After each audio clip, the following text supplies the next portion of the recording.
All right, how's everybody doing today? Blue Monday.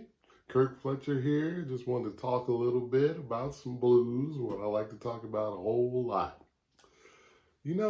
This past week I've been really revisiting a lot of West Coast blues. I was playing kind of in the more Chicago blues there, but I've been listening to a lot of West Coast blues, a lot of Amos Milburn and, just different people like Percy Mayfield and a lot of implants to the West Coast, implants to California, the West Coast. And it's just been great to revisit this music, and a lot of T-Bone Walker and things like that.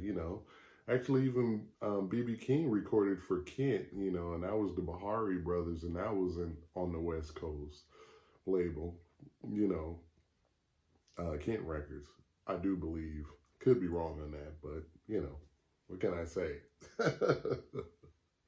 Anyway, it's been a whole lot of fun revisiting that stuff. And I've really been occupying a lot of my time with just listening and transcribing the lyrics to songs and things like that.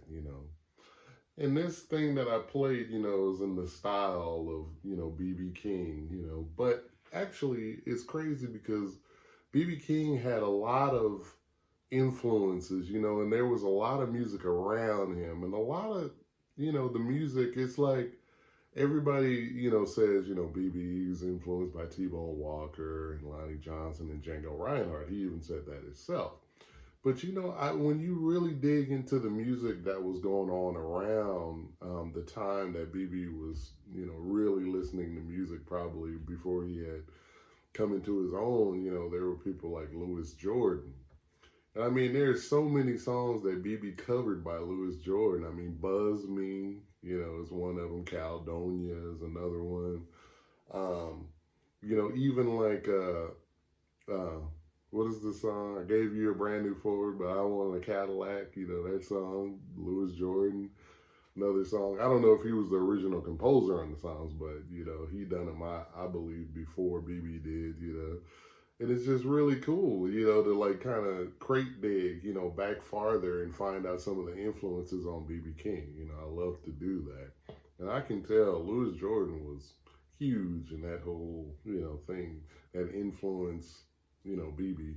As well as, like Jimmy Rushing with Count Basie at the time, that style. Because there's a huge, one of the things that I can't stress enough, there's such a huge swing element in BB's playing. There was such a huge swing, because that's the music of the time. That was what was going on.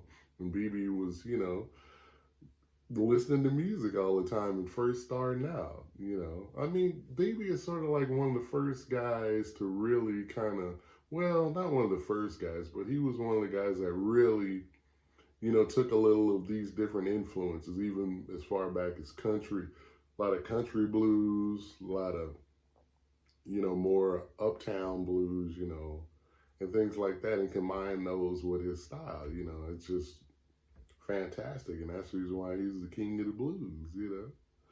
So anyway, I just wanted to talk a little bit about that and play a little blues for Blues Monday, and I'll see you real soon.